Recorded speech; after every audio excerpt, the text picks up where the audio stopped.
नमस्कार दोस्तों।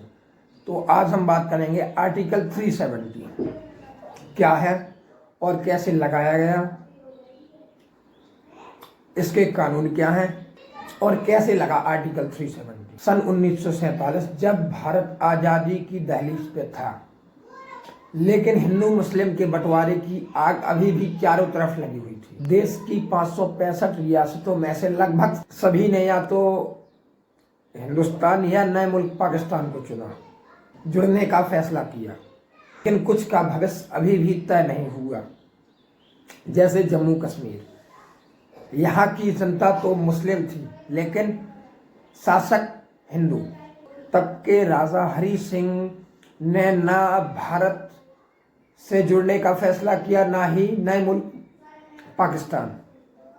वो दोनों ही देशों से स्वतंत्र रहना चाहते थे और उन्होंने दोनों मुल्कों से जुड़ने से इनकार कर दिया। लेकिन पाकिस्तान ने इस मौके का फायदा उठा के फौजी और कबीलियों ने जम्मू कश्मीर पर हमला बोल दिया। तब के महाराजा हरि सिंह ने भारत के पहले प्रधानमंत्री पंडित जवाहरलाल नेहरू जी से मदद मांगी, लेकिन भारतीय सैनिक दुश्मनों को पूरी तरह खदेड़ पाते इससे पहले ही भारतीय शासक यूपन किसी प्रस्ताव को मानकर पाकिस्तान से जंग रोक दी। इस तरह कश्मीर का 1/3 हिस्सा पाक के अवैध कब्जे में चला गया। भारत के इकलौते मुस्लिम बहुसंख्यक राज्य का फायदा उठाकर शेख अब्दुल्ला ने तब के केंद्र सरकार से एक मांग की, कश्मीर के लिए एक खास पहचान दी, एक स्पेशल स्टेटस की मांग की, जिससे जन्म हुआ आर्टिकल 370, जिसके अंतर्गत एक अलग प्रधान और एक अलग विधान और एक अलग निशान। हमने अनजाने में अपने ही देश में मानो एक अलग मुल्क खड़ा कर दिया। इस ताकत का फायदा उठाकर कुछ कश्मीरी मुस्लिम तथा सेपरेटिस्ट भारत को तोड़ने के लिए कई पैतरे आजमाए गए।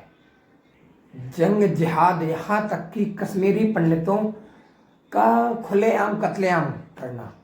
आर्टिकल 370 के तहत जम्मू कश्मीर को एक विशेष राज्य का दर्जा दिया जाता है।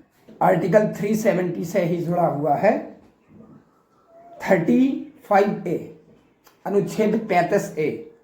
यह राष्ट्रपति के द्वारा 1954 14 मई को लागू किया गया था। आर्टिकल 35A के कुछ अलग नियम कानून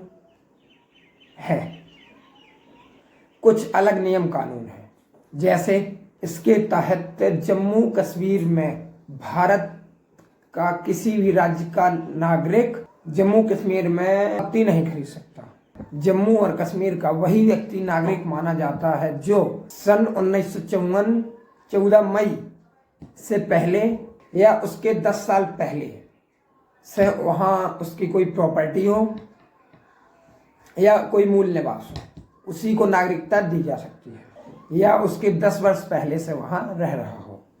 इसके तहत जम्मू कश्मीर की अगर कोई भी लड़की किसी अन्य राज्य के लड़के से शादी करती है तो उसके सारे राइट्स छीन लिए जाएंगे, मतलब उसकी नागरिकता छीन ली जाएगी। इसके साथ उस लड़की के बच्चों को भी किसी तरह के राइट्स नहीं मिलेंगे, नहीं दिए जाएंगे।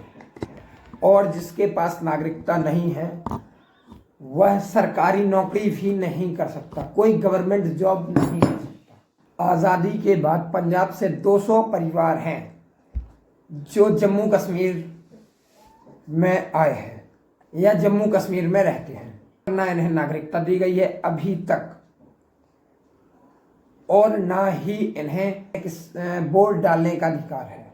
तो अब आप समझ ही गए होंगे कि आर्टिकल 35A क्या है और इसके कौन कौन से नियम हैं। आर्टिकल 370 के तहत जम्मू कश्मीर को एक विशेष राज्य का दर्जा दिया जाता है और उसी का हिस्सा है आर्टिकल 35A।